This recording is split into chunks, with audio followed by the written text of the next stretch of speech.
Hey guys, good afternoon. I ran out for lunch again. You've seen this before. This is the Panda House, little Chinese place. Um, I just push it back if I have the chance and go. I hate that beeping sound with reverse. I don't know why they do that. It's like you're not a truck. You know you put it in reverse, or you should. You're going to find out real quick when you hit the gas. Um, if you're that absent-minded, you shouldn't be on three wheels. So let me tell you that. You don't need that beeper. That is so annoying.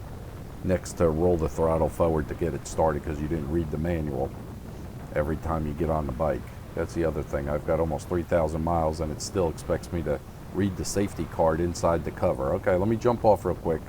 And I can't even see it. That's why I'm on three wheels, because I'm so old I'm blind. Um, anyway, that's enough of that. Yeah, I thought I'd get out. But it is hot. You can see the cloud up there to my right. Storms are starting to break out here, little by little. I was planning on maybe later this afternoon go straight from work to the pool, get a swim in. We'll see what happens. I'm not sure what will happen with the weather and these storms afternoon. I was actually planning on taking the truck today and taking a canoe, doing some floating on the river and fishing. But I said, nah, let me do some swimming because it is just dang hot. It is up in the mid 90s right now and humid.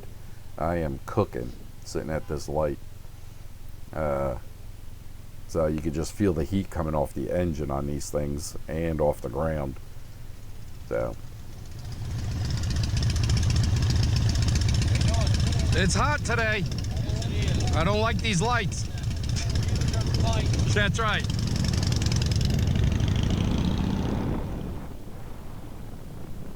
anyway, that's what the audio sounds like when you yell out the visor. And I didn't edit that. That is actual footage from the microphone. So you could tell the difference with editing and tone, adjusting the tone, and pushing it stereo, because the microphone I have does not go in stereo into the GoPro.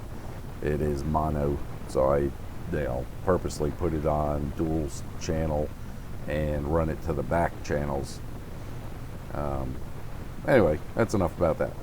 That's what it sounds like though, unedited.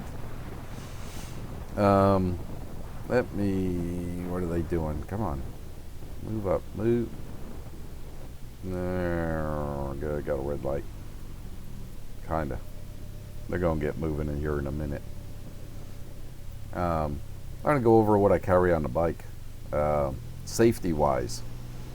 Mainly safety wise. I mean, you carry whatever you want on here, but I carry my water bottle with has my coffee in it in the morning. Then I always carry that lime green windbreaker raincoat. No matter what the weather is, it's always in the bag. If I wear it, I wear it. If it rains, I just don't want to get hit with rain at 65 miles an hour. That would hurt, or it's just uncomfortable. It's not like it hurts and you don't die from it, but it's just uncomfortable. It will probably be. Oh, back on that. I don't want to get sidetracked. The other thing, stop at Walmart and get yourself a can of Fix-A-Flat. If you don't have a bag or something like that, then I guess you're in trouble. It will fit in the front glove box, but get the one with the rubber hose. They have one with the rubber hose on it. It's a lot easier.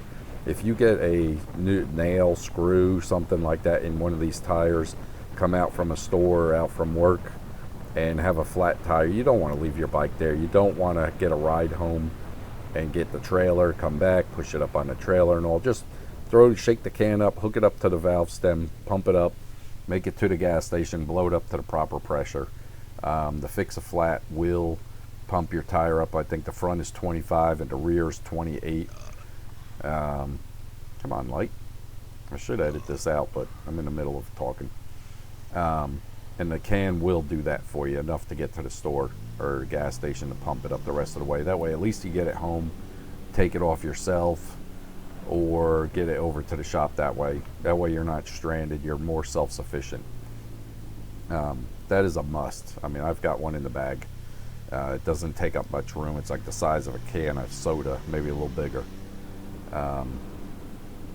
But the other thing is I carry a stick of Afterbite. It's like a roll-on ball, and it's for mosquito, bees, wasps, hornets. Not hornets, per se. I wouldn't want to get stung by them, but horseflies, stuff like that, chiggers. But yeah, I would keep that in there to where you're going down the road, especially in the summer like this. You have a t-shirt on, and a bee, whips into your shirt and stings you or something, or a horsefly or whatever. You get to work or whatever, or pull over to the side of the road. You can roll that on there, stop the burn. I got that at Walmart also. I think it was like $2. And I use it a lot, especially with all the hiking I do and camping. It's called Afterbite, and that one seems to be the best for me. It seems to work the best. So I would recommend that highly. I do not worry about band-aids or bandages or something like that. Most likely, if something happens and you need something like that while you're riding this, they're going to bring the meat wagon anyway. You're going to be in bad shape. I don't think the little pack of band-aids is going to save you. So I don't even bother with that. I do have a little multi-purpose tool, a small one, not a real heavy one or anything like that. I carry that in one of the pockets in there. Of course, a cell phone charger, to where if it does get low, or if I make detours and don't make it home right away and the phone starts getting low, you can plug it into the little USB thing in the glove box and charge your cell phone. What else do I have? I have that cargo net to where if I pick up stuff, I can throw it on top of the bag and strap it down, because the bag has all those D-rings all around it. Works great for what you don't want to put inside. Let me see what else I have in there. I have a hat. I have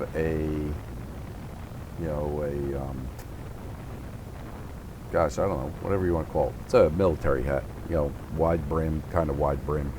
Keeps the sun off my ears and all that other stuff, to where I take my helmet off, and you got the old helmet hair, plus it's hot out.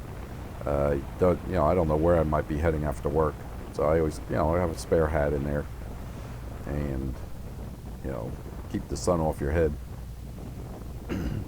This is the bypass up here. This is 70 miles an hour on this bypass, and let me tell you, you better stick to 70. Personally, I have not, but my wife got pulled over, I think, for 3 miles an hour over, or 4, something like that. And she was able to go to court, and the judge threw it out, but said he would reinstate it, plus a new ticket if she got any other tickets in their county. They are strict, very, very, very strict on it. So, yeah, you don't want to speed. But yeah, those are the couple things. I'm trying to think of what else I have in the bag. The glove box up front, I carry my light gloves, my little green ones I have on, and I carry a buff. There's the river. That is looking good. Great gosh almighty, I should be going out there tonight. This guy's crawling. But I carry a buff to where I can pull that up over my face, and that helps some at night, keep the bugs, mosquitoes and stuff from like that's just stinging your cheeks. It does give you a little bit of insulation against it. And my rain pants, my frog togs, I roll them up real tight, and they sit in the very bottom, because it's like kind of a V in the bottom, and they tuck down in there real well. The GoPro, if I take it off my helmet, I will put it in there, or just leave it on my helmet and carry it wherever I'm going.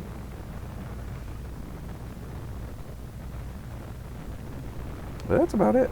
That's all I carry on the bike. The biggest thing is to fix a flat. Make yourself self-efficient, to where you're self-supportive, at least to get yourself to safety, or out of a, maybe a rough area. You pull over, pump the tire up real quick, or put it in there enough to get up to the next exit. You don't want to leave this thing, and you don't want to be sitting on the interstate or a back road that you're not sure of.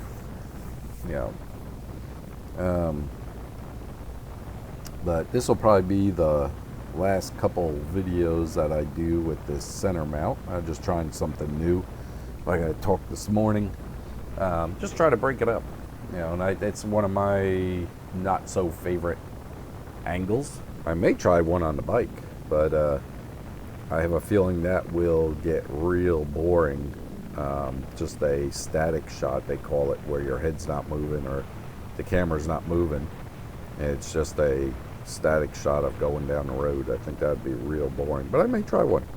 And I won't put a mount. I will use one of my clamps. I did save those. I sold all my video equipment, but I did save some of my clamps for clamping cameras onto beams or pipes or whatever. So I'll find a spot on the bike where I can clamp it. Maybe it'd be a cool shot up past my leg or something like that, between the tire and the body of the bike. Try something low like that and see how that works. I'll try it out. But that was it. Just thought I'd show you coming back to work from lunch. It's not bad when I'm doing 65 miles an hour like I am now. But when I was stopping at those lights back there in town before I got on this highway here, it was miserable. Absolutely miserable. Just so darn hot. Yeah, this is halfway decent. I can feel the sun on my back pretty good, even with just a t-shirt, but it's not half as bad as stopping at a traffic light with a helmet on. And the heat from the bike coming up. These do feel a little hotter than a motorcycle, or just the way the heat vents out off the body, off the machine and up around your legs and all. It feels a little warmer from what I remember. With one of my one motorcycle was fine. It wasn't too big. The other one had a bigger, motor, and that one definitely radiated some heat off of it. This definitely, you could feel it. It definitely radiates heat, and if you're in town doing 35 miles an hour, most likely the fan will come on. It seems to run a little hot when you're in the lower speeds. It does not like that. So if you're in bumper-to-bumper traffic and it's 90 degrees outside, you better just plan on that loud fan. The cooling fan on these are very loud. If you don't own one already or haven't heard it kick on, which I don't know how, because it kicks on pretty easily. Very loud fan. It surprised me. So yeah, just get ready for that. What else? I've had a few comments where people either watch my videos and decided they really need one or want one, and then I've heard people comment where they were on the edge of the fence and this kind of discouraged them just by the rattles, the rust, the quality of the build, plus other people's videos that they've been watching. The quality of the build and everything like that. They just we're not dumping 10 grand into something like that. I'll just buy a motorcycle for, 6 or 7 brand new, nice bike. And they're tried and true already, and they don't have these issues.